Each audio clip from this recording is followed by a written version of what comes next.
Halo semuanya, Assalamualaikum warahmatullahi wabarakatuh. Balik lagi di channel Jurnal Psikologi, channel yang akan terus membahas mengenai kesehatan mental tentunya.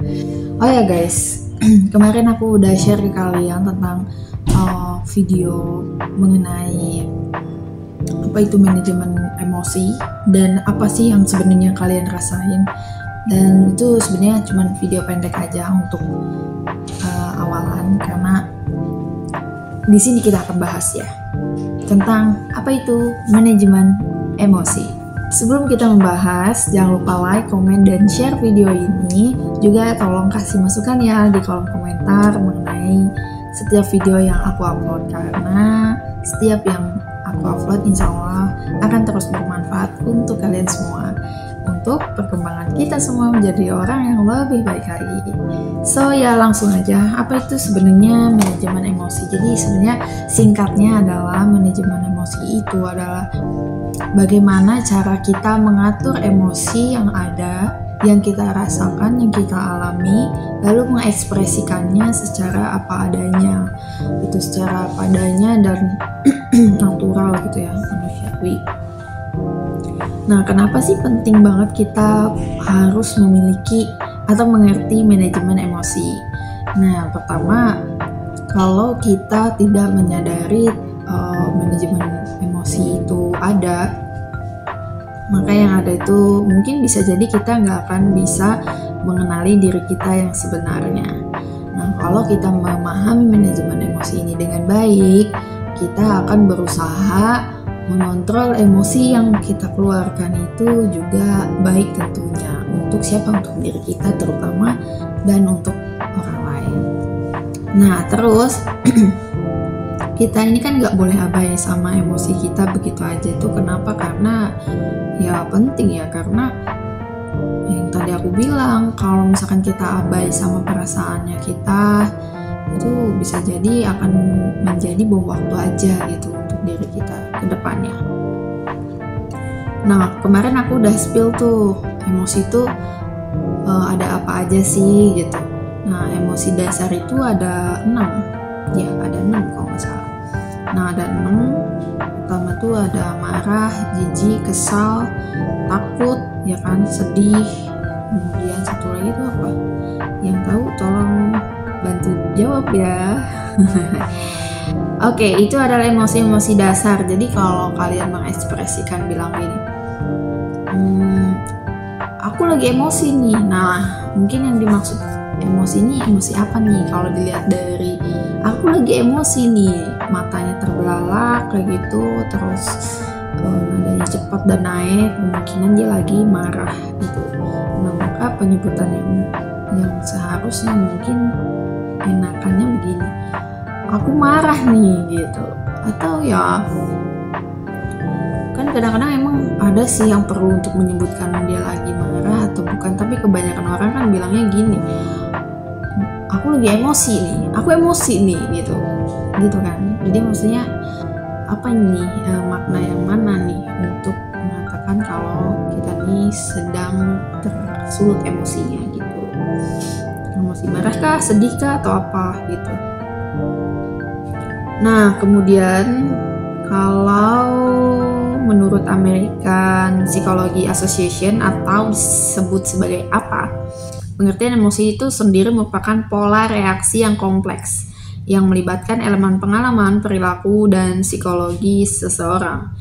Ya bener sih, singkatnya itu gimana caranya kamu untuk menangani situasi yang kamu anggap tuh signifikan secara pribadi. Yap. Oke, so selanjutnya ini bagaimana nih cara kita untuk mengendalikan emosi melalui manajemen emosi. Yang pertama, ya, mengenal semua emosi yang ada di dalam diri. Tadi aku udah spill ada apa aja emosi yang 6 dasar tadi. Nah, maka kamu harus mengenal dulu apa sih yang sebenarnya kamu rasain.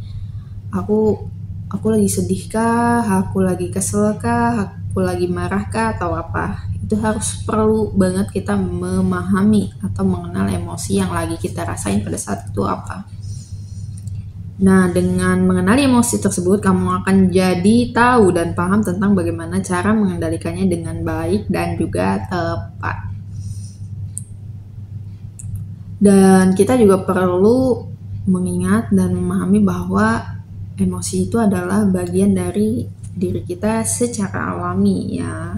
Dan itu akan selalu ada sampai kapanpun, dari bayi sampai kamu lanjut usia, bahkan ya lanjut usia mungkin sebelum pada akhirnya meninggal dunia gitu. Nah, yang kedua, kayak menerima semua emosi yang kamu rasakan. Jadi jangan denial apa yang kamu rasain. Itu penting. Menerima berarti kamu membiarkan emosi yang kamu rasakan sesuai dengan apa adanya. Jangan kamu tipu-tipu diri kamu sendiri ya. Kalau misalkan kamu lagi sedih, enggak kok, aku nggak apa-apa, padahal sebenarnya kenapa-napa gitu. Nah, itu baiknya kamu rasain dulu apa yang sebenarnya kamu rasakan, terus kamu ya pahamin kalau kamu emang lagi sedih. Dan jangan diubah-ubah gitu, enggak kok, nggak apa-apa, aku baik-baik aja. Itu padahal nggak baik-baik aja. Dan itu tuh natural sebenarnya, manusiawi ya, manusiawi sih menurut aku. Kenapa? Karena ya kita kan lahir tuh diberkati oleh Tuhan yang Maha Kuasa tentang emosi-emosi yang tadi dibilang. Kalau kita terus menyangkalnya ya berarti kita adalah apa? Malaikat gitu yang nggak bisa sedih, ya nggak bisa marah kayak gitu. Ya wajar aja sih, natural aja gitu. Terus yang ketiga adalah kenali situasi sekitarnya. Munculnya emosi itu sebenarnya dipicu oleh hal-hal yang ada di sekitar kamu, baik oleh waktu, tempat, ataupun situasi tertentu yang menekan kamu untuk pada akhirnya merasakan emosi itu. Misalnya nih, kalau kamu lagi sendirian, situasi keramaian, emosi yang biasanya kamu rasakan adalah emosi takut, misalkan, dan hal-hal yang merupakan hal yang gak wajar gitu. Hal-hal yang wajar gitu ya. Atau lagi nggak rame nih, sendirian kamu di suatu tempat terus kamu akhirnya takut. Nah, itu yang wajar gitu, kamu merasakan hal itu. Dengan mengenali situasi sekitar kamu akan belajar dan mengerti kapan boleh membiarkan emosi itu keluar apa adanya dan kapan kamu harus menahan emosi itu. Yang keempat adalah terus berlatih. Bisa menerapkan manajemen emosi nggak bisa kamu lakukan secara instan, karena nggak bisa cuma kamu terapkan sekali aja dan berekspektasi kamu langsung jago dalam mengendalikan emosi kamu. Makanya dari itu kamu perlu banget untuk terus berlatih mengendalikan emosi.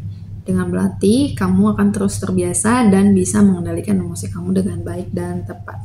Iya, tentunya kita itu harus terus berlatih ya. Jadi kadang kan ada orang yang marah, kan tadi dibilang ya itu manusiawi dan wajar gitu. Nah, saking manusiawinya dan merasa itu wajar, maka orangnya itu adalah dadar gitu, penuh dengan dendam, dengan mungkin membanting sesuatu, dengan memukul sesuatu gitu ya. Nah, itu yang perlu untuk kita kontrol gitu ya, manage gitu, supaya tidak merusak apapun yang ada di sekitar kita gitu. Jadi jangan biarkan itu, kalau sesuatu tempat yang mungkin berbayar, yang memang kita dikhususkan untuk membayar itu dan kita bisa meluapkannya di sana dengan memukul sesuatu, kan ada tuh ya tempat yang begitu. Nah, itu oke aja. Tapi kalau misalkan barang-barang itu adalah barang-barang rumah atau kantor dan kita merusaknya dengan sengaja karena beralasan itu manusiawi, ya itu nggak dibenarkan ya. Karena ya harusnya kita bisa mengontrol diri kita gitu, manajemen diri itu ya, walaupun kita marah ya katakan dengan elegan kalau bisa ya. Jadi kalau misalkan kamu mengatakannya ke rekan kerja atau ke rekan atau teman kamu bilang aja, saya marah. Kenapa gitu kan? Saya tuh marah dengan alasan itu. Saya tuh marah karena kamu tuh gak bisa bekerja dengan baik gitu. Karena saya udah berulang kali mengajari kamu tapi kamu masih bla bla bla bla, misalkan gitu. Atau ke teman kamu atau teman dekat kayak gitu. Gue tuh marah sih sebenarnya sama kamu, soalnya kamu tuh apa namanya, nggak bisa mahamin banget ya situasi kita, harusnya kamu jangan ngomong frontal itu kayak gitu. Ya nggak apa-apa gitu. Jadi bicarakan itu dengan baik, kamu ungkapkan dan katakan dengan alasannya ya, tentunya jangan kamu silent treatment gitu. Karena kalau silent treatment mungkin dia akan kebingungan tuh kenapa. Silent treatment tuh sebenarnya ada baiknya dan enggaknya sih. Tapi kalau berkepanjangan ya itu akan berdampak buruk sih. Next lah kita bahas lagi kalau misalkan kalian mau bahas tentang silent treatment, terus di kolom komentar. Tapi kita sekarang lagi fokus ke manajemen emosi. Nah gitu. Jadi pertama itu ya kenalin dulu apa yang kamu rasakan, ya kan. Terus setelah itu ya, setelah kamu tahu itu kamu lagi marah atau apa ya, ungkapkan dengan baik kayak gitu. Apa yang kamu rasakan itu ya jangan kamu denial sama apa yang kamu rasakan, karena nggak apa-apa kok kamu sedih atau marah atau kesel, ya hal yang wajar aja gitu. Yang penting kamu komunikasikan dengan baik, jangan sampai ini juga memutus silaturahmi ya gitu. Oke, itu aja yang bisa kita sampaikan. Semoga banyak manfaatnya ya untuk kalian. Terima kasih, bye bye, assalamualaikum.